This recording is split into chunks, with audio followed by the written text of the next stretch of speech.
காவலர் குடியிருப்பு ஒரு எஸ்எஸ்ஐ வீட்டில் வெட்டுப்பட்டு ஓடி ஒருத்தர் பதுங்குறாரு. வீட்டுக்குள்ளவே நுழைஞ்சி ஒரு ரவுடி கும்பல் வெட்டி சாய்க்குது.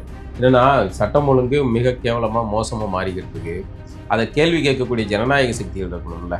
அந்த ஜனநாயக சக்திகள் எல்லாமே மொத்தமாக அண்ணா அறிவாலயத்தில் அடக்கம் செய்யப்பட்டு விட்டது. அப்படி ஒரு சனாதனத்தின் உச்ச ஆட்சின்னு சொல்கிறாங்க. அங்கே கூட இவ்வளோ ஒரு கேவலமான பாதிக்கப்பட்டவங்கள குற்றவாளி ஆக்கிற கேவலத்தை செய்ய மாட்டாங்க சார். இங்கே அதை செஞ்சுருக்காங்க சார். ஒரு மலம் கலந்த அண்ணா அறிவாலயத்தை குடிப்பாங்களா சார்? அப்போ ஒரு அந்த மக்களை எப்படி இழிவுபடுத்துறீங்க நீங்க? இல்லை அங்கே விஜய் அது ஒரு தற்கொலை கூட்டம், அது என்ன செய்யறது என்னன்னு தெரியல இதாக இருக்காங்க. நான் கூட அந்த வார்த்தைகளிடம் தவறு திருப்பிக்கிறேன். அவங்க தற்கொலை இல்லை, அவங்க விவரம் தெரியாம மாறினவங்க. அவங்கள அரசியல் மயப்படுத்த வேண்டியது நம்மளுடைய கடன். அவங்கள அப்படி சொல்லி நம்ம ஒதுக்கக்கூடாது. அவங்க காட்சி ஊடகத்தை பார்த்து மட்டுமே விஜய் மீதான ஒரு திரை பிம்பத்தில் விழுற பசங்க நம்ம பிள்ளைகளும் கூட இருக்கும். ஏன் நான் என்ன கேட்குறேன், அதே திருப்பதி பெருமாள் தான் அது ஆந்திராவில் இருக்காரு பாருங்க. இவங்க ஆட்டை போடுறது கொள்ளையடிக்கிறதெல்லாம் இங்கே சார் கொண்டு போய் ஆந்திராவில் கொடுக்குறாங்க சார். இது என்ன மாதிரி இருக்குது? ஏன் இங்க எங்க ஊர்ல பெருமாள் இல்லையா? கொடுத்துருக்க கூடாது. நீங்க அதை அரசு கேள்வி கேட்ட நம்ம கிட்ட சமூக நீதி வெங்காயம் விளக்கம் பேசுறான், என்னென்னமா பேசுறான், சாதி ஒழிப்பு முத்துராமலிங்கனாருங்க, முத்துராமலிங்க தேவை சொல்லக்கூடாதுங்க, என்னென்ன விதமா பேசுறாங்க, சாதி ஒழிப்பு பேசுறாங்க. பாலத்துக்கு போய் ஜிடி நாயுடு பாலன்னு வச்சுக்கிட்டு இருக்காங்க. அதை கேள்வி கேட்டா அது வச்சு நாயுடு அது விஞ்ஞானி சார், சயின்டிஸ்ட் சார் அப்படிங்க. 2009க்கு முன் பின் அப்படின்னா ஒரு அரசியல் இங்கே அடிக்கடி இப்போ பெரிய அளவில் பேசப்பட்டு ஒரு 1.5 லட்சம் பேரை பலி கொடுத்த பிறகு தான் 2009க்கு பிறகு இந்த திராவிட அரசியல் என்ற பொய்முகம் தமிழ் சமூகத்துக்கு புரியுது. பாலத்துக்கு இந்த பேர் வைக்கிறது, முதல் நாள் அரசாணை நாங்கள் தான் வெளியிடுறோம், அடுத்தது நாயுடு என்ற பேரில் பாலம். அப்புறம் கேட்டிங்கன்னா இதெல்லாம் சாதி பேராக வச்சுக்காதீங்க, ஒரு சயின்டிஸ்ட்னு சொல்லிட்டு மடம் மாற்றுற இந்த போக்கு, இதெல்லாம் சுட்டி காட்டி இது சரியானு நம்ம பேசினோன்னே இந்த தமிழ் அர்பன் டெரரிசம் அப்படின்ற ஒரு பேர் புதுசாக வச்சுட்டு சில அம்மாக்களும் சில பேர் ஐயாக்களும் பேசுறதை நம்ம பார்க்குறோம். இப்போ சீமான் வர்றதுக்கு முன்னாடி இப்படி பேசிக்கிட்டு இருந்த இந்த ஒரு தளத்தில் இருந்தது அவர்களுக்கு பெரிய பிரச்சனை இல்லை. இந்த மாதிரி தனித்தனி நபர்களாக தனித்தனி நபர்களாக இது பண்ணுறதுக்கு அவர்களால் முடிந்தது எளிதாக. இப்போ சீமான் அந்த அரங்க கூட்டத்தில் இருந்த கருத்தியலை, தமிழ் தேசிய கருத்தியலை பொது தளத்தை அடித்து உடச்சி கொண்டு வந்த உடனே இவர்களால் அதை எதிர்கொள்ள முடியல. இப்போ அவர்களால் அதனால தான் அவங்க யார் தமிழர் அப்படின்னு கேட்குறாங்க. நாங்களும் தமிழர் தான் அப்படிங்கிற இது. இவ்வளவு நாள் நம்மள வலுக்கட்டாயமா திராவிடர்னு சொல்லிக்கிட்டு இருந்த வாயில யார் தமிழர் நம்ம கேட்க வச்சோம்ல.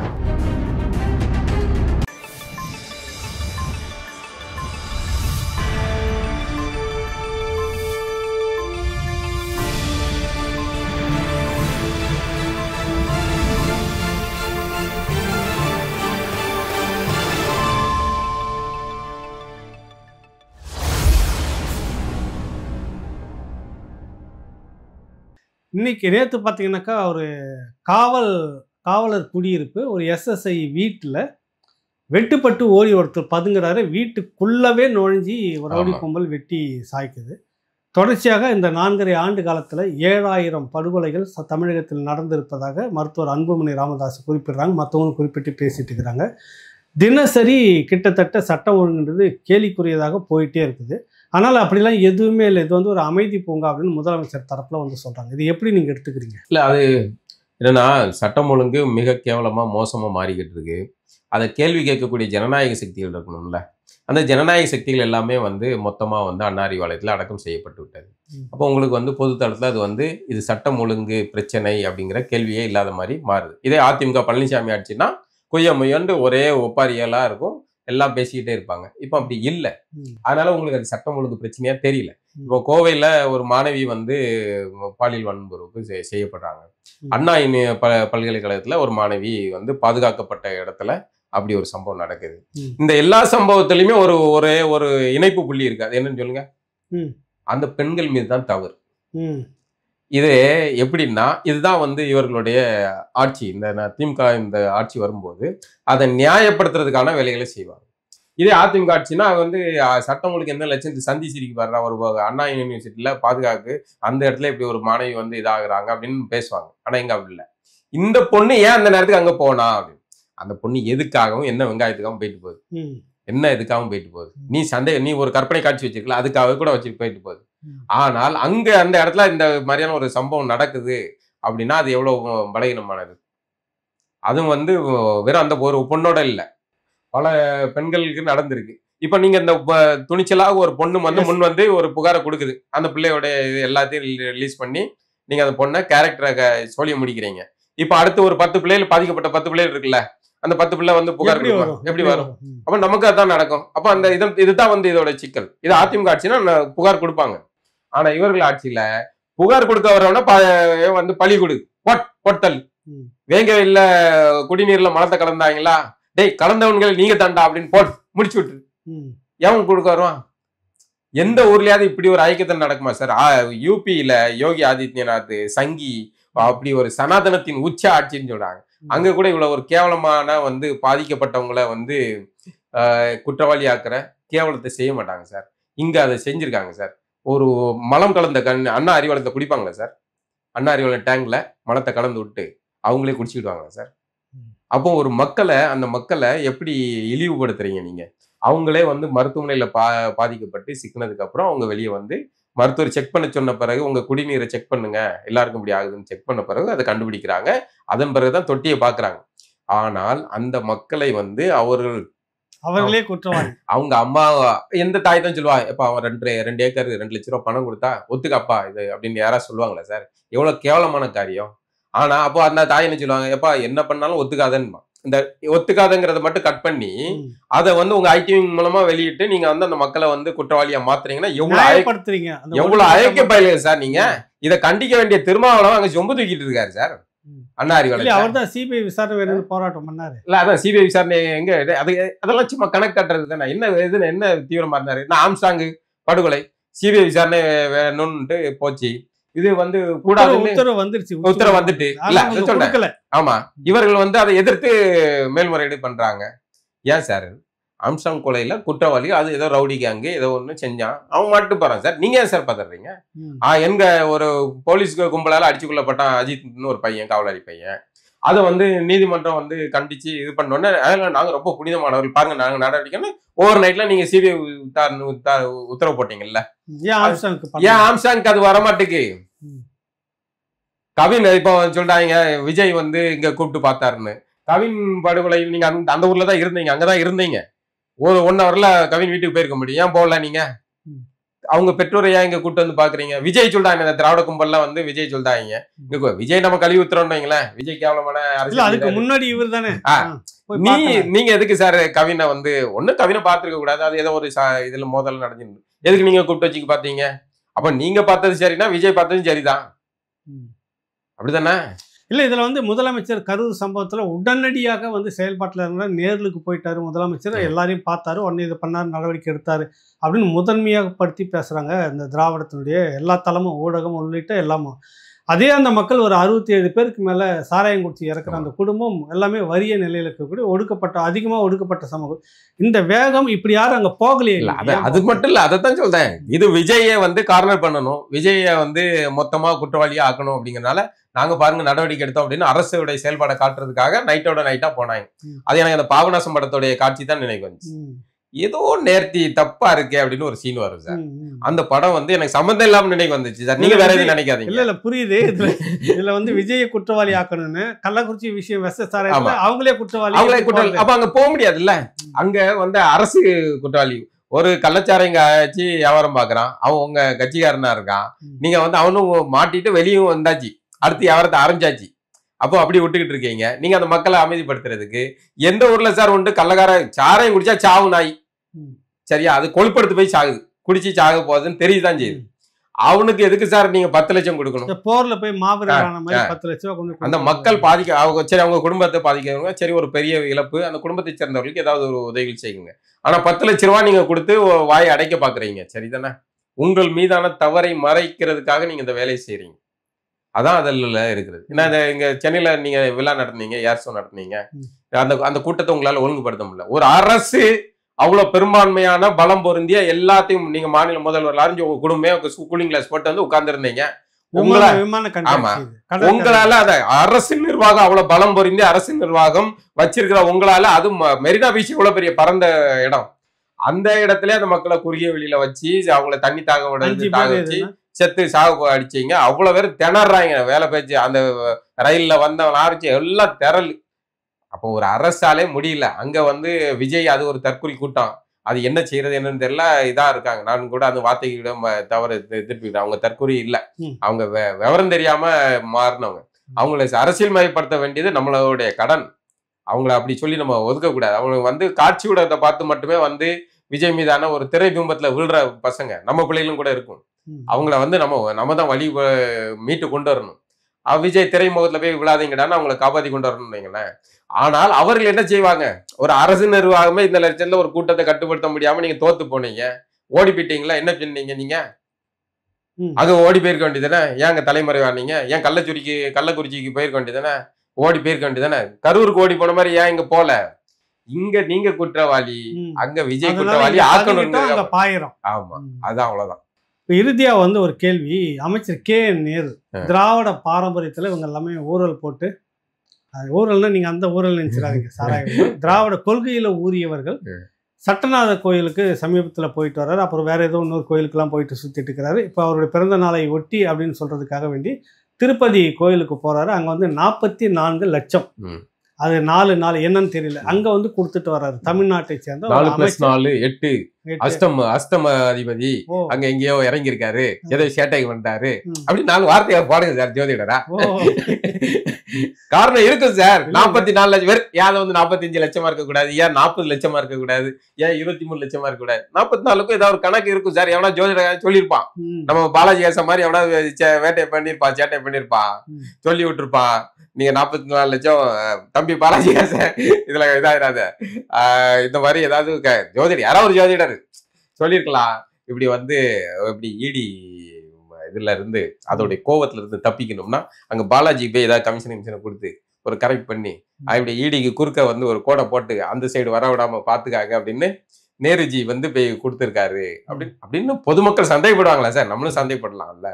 ஏன் நான் என்ன கேட்கிறேன், அதே திருப்பதி பெருமாள் தான் அது ஆந்திரால இருக்காரு பாருங்க. இவங்க ஆட்டை போடுறது கொள்ளையடிக்கிறதெல்லாம் இங்க சார், கொண்டு போய் ஆந்திரால கொடுக்குறாங்க சார். இது என்ன மாதிரி இருக்குது? ஏன் இங்க எங்க ஊர்ல பெருமாள் இல்லையா? ஸ்ரீரங்கத்துல இருக்காருல்ல, எங்கால் தானே இருக்காருல்ல, அங்க அந்த 44 லட்சம் கொடுங்கப்பா. 2 பேருமே ஒரே ஆள் தானே, நம்ம ஆளுகள் தானே, கொடுங்க. இங்க திருப்பதி கொண்டு போய் ஏன் கொடுக்குறீங்க? இங்க கொடுத்தா சேகர் பாபு, இந்த அறநிலைத்துறை அந்த பைசா தமிழ்நாட்டுக்குள்ள சுத்தி இருக்கும்ல சார். ஏதோ ஒண்ணு தமிழ்நாட்டு மக்கள்கிட்ட ஆட்டை போட்டீங்க, ஒரு நபருக்கு 25 லட்சம் சொல்றாங்க ஈடி. நான் சொல்ல 25 லட்சம் ஈடி சொல்லுது. அதுவும் கூட வந்து நம்ம 250ன்னு சொன்னா இல்ல அது 150 தான் அப்படின்னு அவங்க 150 வெட்டத்தை ஆட்டை போட்டவங்க மாதிரி சொல்றாங்கன்னு வைங்களேன். சோ அப்படி ஆட்டையை போட்டதுல அது தமிழ்நாட்டுக்கு கொடுத்துட்டு போகுது 44 லட்சம். அப்போ இவர்கள் தான் வந்து தமிழருக்கு தமிழ்நாட்டு ஒரு அமைச்சர், தமிழ்நாட்டுல இந்து அறநிலைத்துறைக்கு ஒரு மந்திரி, அதுக்குன்னு கோயில்கள்லாம் இருக்கு. இந்த அறநிலைத்துறை மந்திரி கோயிச்சுக்க மாட்டாரா சேகர் பாபு? எல்லாம் ஒண்ணுக்குள்ள ஒண்ணு மனவாடு தானே சார். நீங்க என்ன புரியாம பேசுறீங்க? இந்த மனவாடுக்கு போனா என்ன, அந்த மனவாடுக்கு போனா என்ன, எல்லாம் ஒரு மனவாடு தானே. நாங்க என்ன டைரக்டா அங்க கொடுக்குறோம் சார், இங்க சம்பாதிக்கிறது அங்க கொடுக்கறது தானே. இல்ல நேரு இந்த விஷயத்துல இன்னொரு ஒரு சந்தேகம் எனக்கு இருக்கு. இப்போ நேருவோ இல்ல KKSRோ, நேரு ரெட்டி, KKSR ரெட்டி, இவர்கள் எல்லாம் பாத்தீங்கன்னா அவர்களுடைய சாதி நிகழ்வுகள்ல வெளிப்படையாக வந்து பேசியவர்கள். நீங்க உன காரியம் ஆகணும் பேசுங்க, என்ன ரெட்டி அப்படின்னு சொல்லு, காரியத்தை முடிச்சிருவோம் அப்படின்னு சொல்றாங்க. சரிதானே? இப்போ இந்த போட்ட இந்த போஸ்டிங்ல எத்தனை பேரை தெலுங்கர்களா பார்த்து இவர்கள் வேலையில பணிகளை அமைத்திருப்பாங்கன்னு தெரியாது. முதல்ல இப்படி வந்து பேசியவர்களுக்கு மந்திரி பதவி கொடுத்தது தப்பு, கொடுத்திருக்க கூடாது. நீங்க அதை அரசு கேள்வி கேட்ட, நம்ம கிட்ட சமூக நீதி வெங்காயம் விளக்கம் பேசுறான், என்ன பேசுறான், சாதி ஒழிப்பு முத்துராமலிங்கனாருங்க, முத்துராமலிங்க தேவை சொல்லக்கூடாதுங்க, என்னென்ன பேசுறாங்க, சாதி ஒழிப்பு பேசுறாங்க, பாலத்துக்கு போய் GD நாயுடு பாலன்னு வச்சுக்கிட்டு இருக்காங்க. அதை கேள்வி கேட்டா அது வச்சு நாயுடு வந்து அது விஞ்ஞானி சார், சயின்டிஸ்ட் சார் அப்படிங்க. இதெல்லாம் இந்த சயின்டிஸ்டுக்கு தான் எங்களை எல்லாம் பார்த்தா என்னடா உங்களுக்கு தெரியுது? இல்ல இதுதான் நான் கேட்டேன், திருச்சி வேலுசாமி அவர்கிட்ட கேட்டேன். அவரு பெரிய சயின்டிஸ்ட் தான். அந்த ஈவேராவையும் அந்த அம்மாவையும் கையை பிடிச்சி கூட்டி வச்சாரு. கூட்டி வச்சதுக்கு பேரு கூட்டி கொடுத்ததுன்னு நினைச்சிடாதீங்க. கூட்டி வச்சவர் வந்து இணைப்பு பாலமா கூட்டி வச்சாரு. அதுக்கு பலனா தான் இந்த பாலத்துக்கு GD நாயுடு பேரை வச்சாங்க. நமக்கு என்ன சார் இதெல்லாம் தெரியுது? நமக்கு என்ன தெரியுது? நமக்கு ஒண்ணுமே தெரியாது சார். நம்ம இவ்வளவு நாள் நாயுடு அப்படின்னா ஏதோ அது ஒரு தெலுங்கு சாதி அப்படின்னு நம்ம நினைச்சுக்கிட்டு இருந்தோம். இப்பதான் தெரியுது அது வந்து விஞ்ஞானி. அப்ப இனிமே நம்ம வந்து சந்திரபாபு சயின்டிஸ்ட் அப்படின்னு சொல்லணும். என்னுடைய நிறுவனமான S health care solution multi speciality physiotherapy clinic, Shanthi colony, Anna Nagar, சென்னையில் 15 வருடங்களுக்கு மேலாக இயங்கி கொண்டு வருது. சென்னையில் பல பகுதியில் எங்களுடைய பிரான்ச்சஸ் இருக்குது. மேலும் இதை தொடர்பு கொள்வதற்கு 9600038046 அப்படிங்கிற எண்ணை தொடர்பு கொள்ளலாம். அல்லது 9150211185 அப்படிங்கிற எண்ணுக்கு தொடர்பு கொள்ளுங்கள். உங்களுடைய ஆலோசனைக்காகவும் அப்பாயின்மெண்ட்டுக்காகவும் இந்த நம்பரில் தொடர்பு கொள்ளலாம். உங்களுடைய சந்தேகங்களுக்கு வாட்ஸ்அப் மூலியமாகவும் எங்களிடத்தை தொடர்பு கொள்ளலாம். உங்களுடைய சந்தேகங்களை நீக்கிறதுக்காகவும் ட்ரீட்மெண்ட் குறித்த தெளிவான விளக்கத்தையும் நான் உங்களுக்கு வாட்ஸ்அப் மூலியமாக சொல்கிறோம். ஆன்லைன் கால்லையும் எங்கள்கிட்ட அப்பாயின்மெண்ட் இருக்குது. நீங்கள் வர முடியாதவங்க அந்த ஆன்லைன் வசதியை பயன்படுத்தி கொள்ளலாம். சந்திரபாபு சயின்டிஸ்ட் அப்படியே வரிசையாக ஒவ்வொருத்தா சொல்லணும். அது எப்படி வந்து இந்த அவர் பாய்கள்லாம் கரெக்டாக ஒன்றுக்குள்ளே ஒன்றா சேர்றீங்க? இப்போ செஸ்ஸில் ஒரு தம்பி வந்து உலக சாம்பியனாக மாறுறாரு, 17 வயது பையன். அவருக்கு வந்து பார்த்தீங்கன்னா ஆந்திராவை சேர்ந்த சந்திரபாபு சயின்டிஸ்ட், நீங்க நாயுடு நினைக்க கூட சயின்டிஸ்ட். அவர் வந்து அவர் வெரி ஓன் பாய் அப்படின்னு சொல்லி அவரு வந்து அவர் இதான் எங்க ஆளு, எங்க பையன், எங்களுக்கு சொந்தமான பையன் அப்படின்னு அவரு வந்து கிரெடிட் சொந்தம் கொண்டாடி அவர் வந்து ஒரு ட்வீட் போடுறாரு. பதிலுக்கு நம்ம ஆளுங்க என்ன பண்றாங்க, அவரு வந்து தெலுங்கு பாயின்னு அவர் சொல்றாரு. நம்ம ஆளுங்க வந்து தெலுங்குன்னு சொன்னா மாட்டிக்கிடுவோம். அதனால என்ன, தெலுங்கு மட்டும் தூக்கு, அவர் வெரி ஓன் பாய் அப்படின்னு, அவர் ஓன் பாய் அப்படின்னு இவங்களும் போட்டு ஒரு ட்வீட் போடாங்கன்னு வைங்களேன். போட அது கூட ஓகே, சரி ஓகே. அதுல வந்து 5 கோடி ரூபாய் அந்த பையனுக்கு கொடுக்குறாங்க. மகிழ்ச்சி, ஒரு பையனுக்கு, ஒரு உலக சாதனை செஞ்ச பையனுக்கு சந்தோஷம், மகிழ்ச்சி. ஆனால் அந்த நியாயம் ஏன் வந்து இங்க வந்து கேரம்ல அதே நாள்ல ஒரு வாரம் முன்ன பண்ண ஒரு காசிமான் ஒரு ஆட்டோ டிரைவர், வட சென்னையை சேர்ந்த ஒரு ஆட்டோ டிரைவர், இஸ்லாமிய குடும்பம், தமிழ் பிள்ளை ஆட்டோ டிரைவர் பொண்ணு, அது ஜெயிக்குது. அதுக்கு வந்து சில லட்சங்களை கொடுத்து கணக்கு வாழ்த்துக்களை சொல்லி முடிச்சுட்டுறாங்க. நம்மளாம் வந்து அதை கண்டிச்சு எழுதின உடனே அதனால வேற வழி இல்லாம நெருக்குதலுக்குள்ளாகி 1 கோடி ரூபாய் அறிவிக்கிறாங்க. அப்பவும் கூட நீங்கள் அந்த அவர் பாய்க்கு சமன் கிடையாது. நாங்க கொடுத்த காசு இங்க கொடுக்கல. அவர் பாய் அளவுக்கு உங்களுக்கு தகுதி கிடையாது. அதான் சொல்றேன், அங்க தெலுங்கு பையன், இங்க தமிழ் பிள்ளை. தெலுங்கு பையனுக்கு 5 கோடி ரூபாய் கொடுப்போம்டாங்க. அதான் அவங்க சொல்றாங்க, சொல்ல வர்றது அதான். தெலுங்கு பையனுக்கு நாங்க கொடுப்போம், உங்களால என்ன செஞ்சிட முடியும் அப்படிங்கறதான் செய்யுது. ஆமா, உங்களால என்ன செய்ய முடியும்? இப்ப அது பாலத்துக்கு பேர் வச்சு உங்களால என்ன செஞ்சிட முடியும்? என்ன அவங்க என்ன, அதுக்கு முன்னாடி ஒரு 2 நாளைக்கு முன்னாடி தான் சார் இந்த பாலம் இது வைக்கிறது, பேர் வைக்கிறது 2 நாளைக்கு முன்னாடி தான் சார் இந்த ஊர் பேர்ல, தேர்கள் பேர்லாம், சாதி பேர்கள் ஜீவ போடுறாங்க. அரசாணையை அரசே உடைக்குது. இந்த வினோதம் எங்க இருக்கு? ஒரு அரசாணையே ஒரு ஊர் சாதிக்காரன் ஏதாவது ஒருத்தன் வந்து சாதி வெறிய எங்க ஊர் பேரை வந்து நாங்க சாதி பேர்ல தான் வைப்போம்னு சொன்னா அவன் தனிநபர் ஒரு ஊர்க்காரன் உடைச்சான்னு சொல்லலாம், சாதிக்காரன் உடைச்சாருங்களா? கவர்மெண்ட் போட்ட ஆர்டர் கவர்மெண்டே உடைச்சு சார். அதை பத்தி அதை அப்படியே மறந்துட்டோமா? இப்ப அந்த குகேஷ் கொடுத்த காசு கண்ணகி நகர் கார்த்திகா பிள்ளை அந்த பாப்பாவுக்கு ஏன் வந்து அந்த தொகை கொடுக்க எழுதுன கொஞ்சம் தூக்கி 25 லட்சம் கொடுத்தாங்கன்னு வைங்களேன். இப்போ அந்த நியாயம் வந்து வலிமை குறைந்தவனுக்கு, கீழே இருந்து மேல வர்றவனுக்கு சட்ட ரீதியாக வாய்ப்பு இல்லைன்னா கூட ஒரு மனிதாபிமான கூடுதலா நீ நாங்க செய்வோம்ப்பா, அந்த பிள்ளை கை தூக்கி விடணும், அங்க இருந்து வர்றாங்க சொல்லுதுல அந்த பொண்ணு. நான் வந்து கார்த்திகா கண்ணகி நகர் கிடையாது, கண்ணகி நகர் கார்த்திகான்னு. அந்த வார்த்தைக்கு பின்னாடி ஒரு பெரிய அரசியல் இருக்கு சார். நீங்க வந்து இங்க இருந்த பூர்வகுடி மக்களை வந்து அப்புறப்படுத்தி கண்ணகி நகர் கொண்டு போய் அவங்கள சிதைச்சிங்க, அங்க இருந்து நாங்க மீண்டு எழுவோம்னு அந்த பொண்ணு சொல்லுது. கண்ணகி நகர்ல இருந்து வருவோம், நாங்க கண்ணகி நகர்ல எல்லாருமே மோசமானவர்கள் கிடையாது, நீங்க தமிழ் சினிமாலையும் உங்களோட புத்தியிலும் காட்டப்படுற மாதிரி எல்லாரும் கெட்டவர்கள் கிடையாது, அங்க இருந்து வருவோம் அப்படின்னு அந்த ஒரு பிள்ளையோட வெற்றி வந்து ஒட்டுமொத்த அந்த சமூகம், அங்க இருக்கிற குடியிருக்க மக்களுடைய நம்பிக்கையை வெளிச்சத்தை கொண்டு போய், அப்ப அந்த பிள்ளை தான் நீ கூட கொடுத்துருக்கணும். Gukesh family well settled family. அதுக்கு முன்னாடியே வந்து பல கோடி வந்து அது அந்த பையனுடைய பயிற்சிக்கு இன்வெஸ்ட் பண்ணாரு. எல்லாம் பண்ணியாச்சு. 12 கோடி கிட்டத்தட்ட அவருக்கு வந்து எல்லா தரப்புலையும் வந்திருக்குது. கார் வந்து கொடுத்துருக்காங்க. அரசு பள்ளியில படிச்ச கண்ணகிக்கு நீங்க ஒரு வசதி வாய்ப்பு செய்யணும். இந்த கேள்வி எல்லாத்துக்குமே வந்து ஜெயிச்ச பிறகு வந்து சொந்தம் கொண்டாடுறீங்க. மாசு வந்து அவங்க தாத்தா வந்து நம்ம கிட்ட நாங்களாம் ஒண்ணும் பண்ணா இருந்தவங்க அப்படின்னு அவர் விட்டாரு. ஒருத்தன் ஜெயிக்கிறதுக்கு முன்னாடி நீ என்ன செஞ்ச, ஜெயிச்ச பிறகு வந்து பேசுறது இல்லை, ஜெயிக்கிறதுக்கு முன்னாடி என்ன செஞ்சீங்க அப்படி. அப்போ தன்னியல்பாக வந்து ஒரு குழந்தை வெற்றி பெறுது. அதுவும் இல்லாம ஒரு அடித்தளத்துல இருந்து வர்றவங்க வெற்றி பெறாங்க. அதே மாதிரி அபினேஷ்னு ஒரு தம்பி, அவரும் வெற்றி பெற்றிருக்காரு. கண்ணகி நகர் கார்த்திகா மாதிரி அந்த பையனும் கொண்டாடப்பட வேண்டிய பையன். எல்லாருமே வந்து அடித்தளத்துல இருந்து வர்றவங்கள மேல இருக்கிறவன் ஜெயிக்கிறது வந்து ஒரு வெற்றி மதிக்கலாம். ஆனால் கீழே இருந்து வெற்றி பெற ஒருத்தனை வந்து நம்ம கூடுதலாக கொண்டாட வேண்டிய தேவை இருக்கு. அங்க பாரபட்சம் பார்க்காதீங்க அப்படிங்கிறத நம்ம சொல்றோம். இப்ப நீங்க சொல்லிட்டு வரப்ப சில விஷயங்கள் என்னன்னா, பாலத்துக்கு இந்த பேர் வைக்கிறது, நாள் அரசாணை நாங்கள் தான் வெளியிடுறோம், அடுத்தது நாயுடு என்ற பேரில் பாலம், அப்புறம் கேட்டிங்கன்னா இதெல்லாம் வந்து சாதி பேராக வச்சுக்காதீங்க, ஒரு சயின்டிஸ்ட்னு சொல்லிட்டு மடமாத்துற இந்த போக்கு, இதெல்லாம் சுட்டி காட்டி இது சரியான்னு நம்ம பேசினோன்னே இந்த தமிழ் அர்பன்ஸ் டெரரிசம் அப்படின்ற ஒரு பேர் புதுசாக வச்சுட்டு சில அம்மாக்களும் சில பேர் ஐயாக்களும் பேசுறதை நம்ம பார்க்குறோம். ஏன் இவங்களுக்கு இவ்வளோ வெஞ்சிச்சு? சில நியாயங்களை பேசுகிறோம். சாதி நான் வந்து எழுதியிருந்தது ஒரு வார்த்தை நம்ம பேசியிருந்ததுனால, பாரதி ராஜா படம் எடுக்கிறாரு. அதில் வந்தோடனே பாலுத்தேவர்னு மூச்சுக்கு 300 முறை சொல்கிறீங்களே, பாலுன்றது உங்கள் பேர், பாலுன்றது தேவர் நீங்கள் படித்து வாங்கின பட்டமானவொன்னே கன்னத்தில் அடித்த மாதிரி ஒரு அடி போட்டுட்டு ஆஹா ஓஹோன்னு சொல்லி பெரிய அளவில் புரட்சின்னு சொன்ன அதே கூட்டம் தான் இப்பொழுது ஜிடி நாயுடுக்கு வக்காலத்து வாங்கிட்டு பேசியிருக்கு. அவர் சயின்டிஸ்ட் அப்படின்னு நான் எழுதுறதுக்கு இந்த விஷயத்துக்கு உடனடியே நீங்கள் சொல்லக்கூடிய அந்த அம்மா உள்பட எல்லாருமே வந்து பொங்கி அவன் இவன் மரியாதை குறைவா அந்த வார்த்தையை சொன்னதுக்கு அதுக்கு மட்டும் இவ்வளோ ஆத்திரம் வருது, இவ்வளோ பேசுறாங்க, புகார் கொடுக்கணுன்றாங்க, அர்பன் நக்சல் அப்படின்றாங்க, புது பேரத்தி. இதான் தமிழ் சமூகத்துல இப்படியாக வந்த பலரையும் இந்த திராவிடம் இந்த 75 வருஷத்துல தீவிரவாதி, தமிழ் தீவிரவாதி முத்திரை குத்தி அவனை டெஸ்ட்ராய் பண்ணி அவனை அழிச்சு சிறையில போட்டு அப்படி அவனை சுத்தி யாரும் நல்லது செய்ய முடியாம பண்ணி அவனை அழிச்சு போட்டதே 75 வருஷத்துல அதான் நடந்தது. இவர்களுடைய இப்பதான் கொஞ்சம் வந்து தமிழ் தேசியம், தமிழ் அரசியல் இப்படிலாம் வெளிப்படையா பேசக்கூடிய சூழ்நிலை இப்ப உருவாயிருக்கு. அது மறுத்தாலும் சரி நாம் தமிழர் கட்சி சீமான் அவர்களுடைய அந்த இது அதான் சீமான் அவர்களுடைய வரவுக்கு பிறகுதான். ஆனால் இப்பவும் இவங்களால இந்த சகிச்சிக்க முடியல. எப்படி ஒரு சிலர், நான் சொல்றது ஒட்டுமொத்த இந்த சமூகத்தினர் கிடையாது, ஒரு சிலர் தெலுங்கர்களை வெறுக்கவே இல்லையா?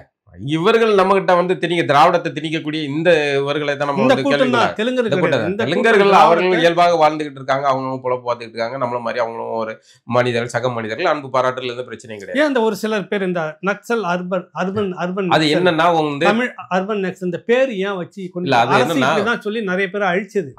அதுதான் நுணுக்கமானது. அதாவது ஒருத்தனை ஒழிக்கிறதுக்கு முன்னாடி அவனை வந்து ஒழிக்கிறதுக்கான நியாயத்தை உருவாக்கணும். இப்போ உங்களை நக்சல்னா அப்போ நக்சல்னா போட்டு தள்ளணும், என்கவுண்டர்ல கொல்லணும், இப்படி தானே?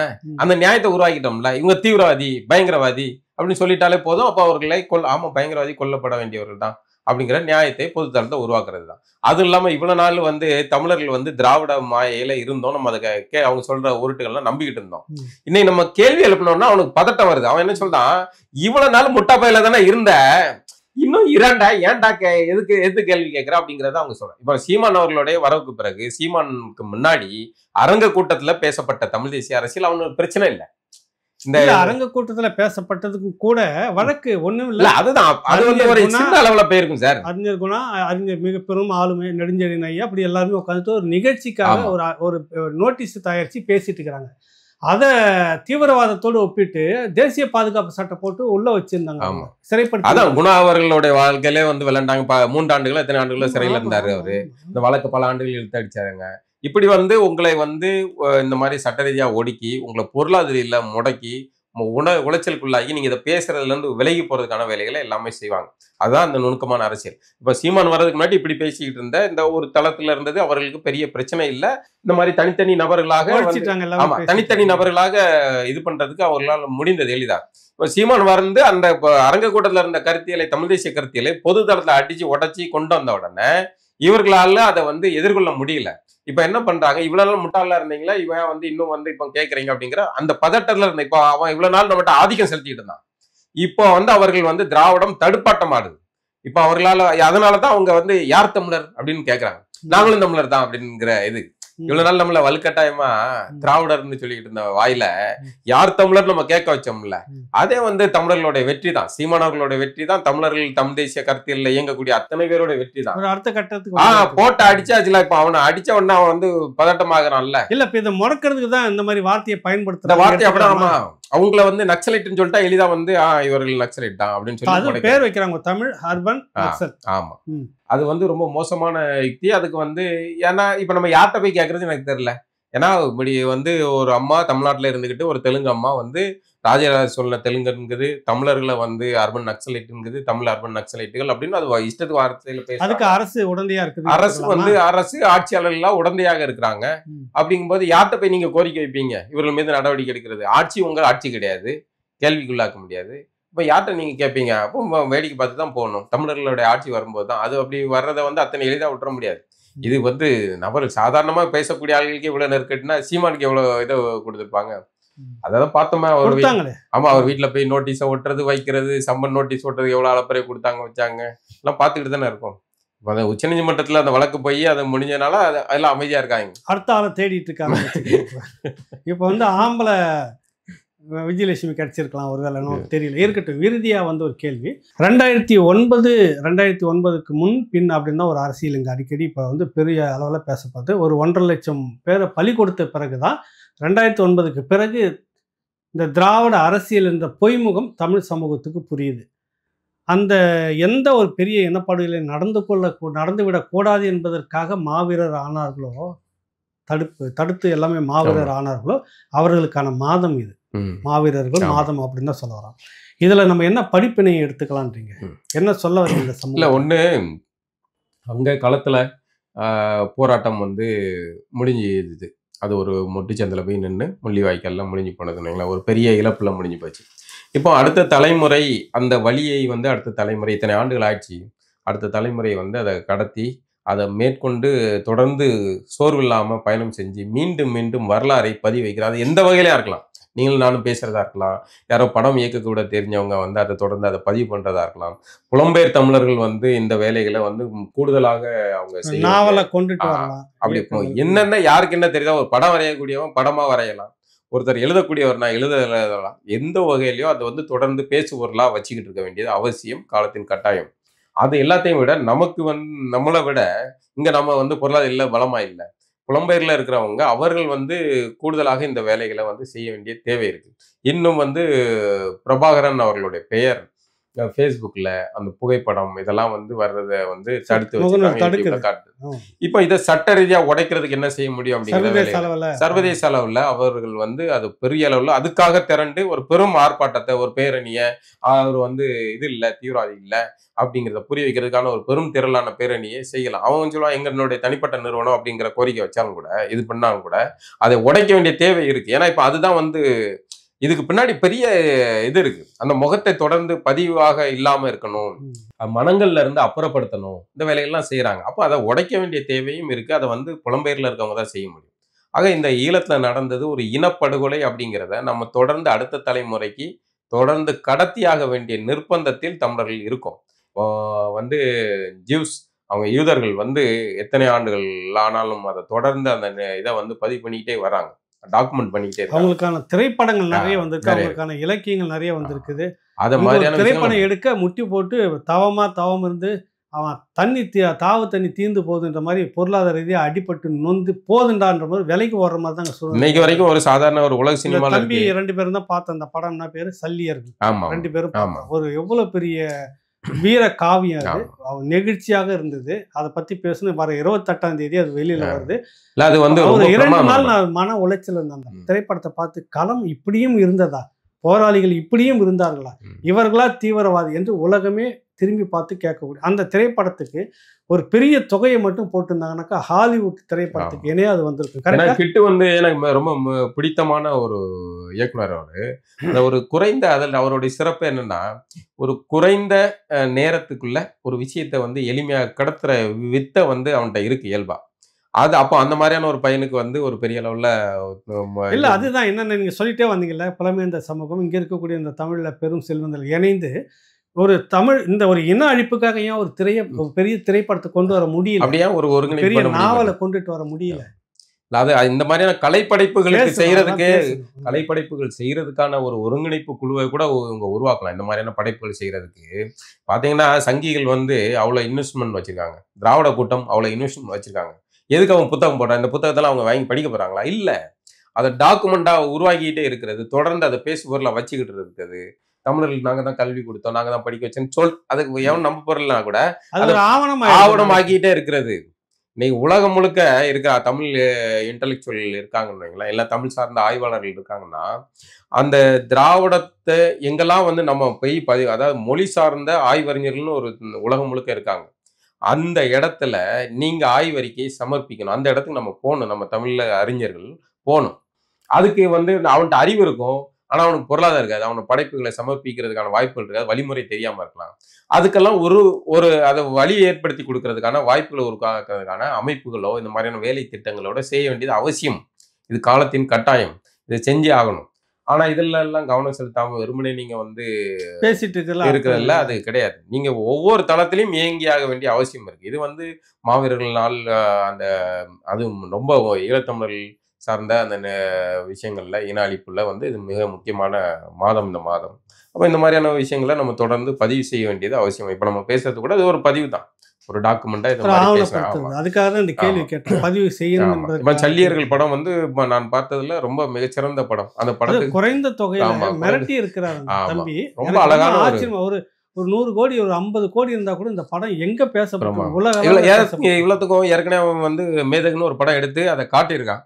ஒரு பிரமாதமா ஸ்கிரீன் பிளே பண்ணக்கூடிய ஒரு திறன் இருக்க பையன் காட்டியிருக்கான். அப்போ அடுத்து ஒவ்வொருத்தரும் பண்ணலாம். இப்போ பால்ராஜ்னு ஒருத்தர் இருக்காரு, அவரோட இதெல்லாம் அந்த பாக்ஸ் வடிவில் ஒரு இதெல்லாம் நான் படிச்சிருக்கேன். அவரோட தாக்குதல், ஆமா, அந்த தாக்குதல் இதை படிக்கும்போது எனக்கு அவ்வளோ இது பிரமிப்பா இருக்கு.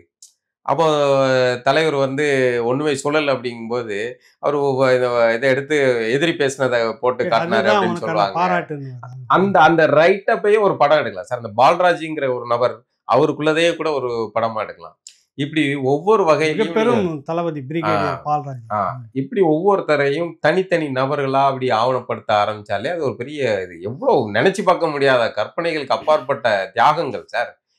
எத்தனை பேர் வந்து ஒரு இனத்துக்காக, மொழிக்காக வந்து இப்படி உடல்ல இதை கட்டிட்டு போய் வந்து தாக்குதல் நடத்துவாங்க. அதான் மாவீரர் நாள் இது மாதிரி இப்படி கடந்து இப்படியே கடத்திட்டு போறது, அது கூடவே இது ஒரு அடையாளமாக இப்படி இருக்கணும் அப்படின்றத போறதை விட்டுட்டு இப்படியான ஆக்கங்களை வெளியே கொண்டு வர்றதுக்குமாக சேர்த்து நம்ம வந்து உறுதி எடுக்கணும். ஆமா, நம்ம வந்து அதுக்கு அவர்களுக்கு அஞ்சலி செலுத்துறோம், மௌன அஞ்சலி செலுத்துறோம், அல்லது வந்து நிகழ்வுகள் நடத்துறோம். அதே நேரத்தில் இப்படியானதை கொண்டுட்டு வரணும் படைப்புகள் என்ற உறுதியும் நமக்குள்ள வேணும். அது இந்த மாதத்துல அது உறுதி எடுத்துக்கொள்ள வேண்டிய கோரிக்கையை நம்ம வைக்கிறோம். நல்லது பாலா, நன்றி. நன்றி. உங்களுக்கு வழக்கமா ஏதாவது மொட்டை கடுதாசி வரும். இந்த முறை எங்க சிறைத்துறையில இருந்து கடிதம் வந்திருக்கு. இல்லை, அதான் நான் படிக்கணும்னு நினைச்சேன். மத்திய சிறை கடலூர்லேருந்து வந்திருக்குது. அதில் என்னன்னா, நம்ம ராவணா வலையொலி பார்வையாளர்களுக்குலாம் ரொம்ப பரிச்சயமான விஷயம்தான். தோழர் பேர் வந்து செந்தில்குமார். அவர் வந்து ஆயுள் தண்டனை கைதியாக அவருடைய எண் 14681. சரி.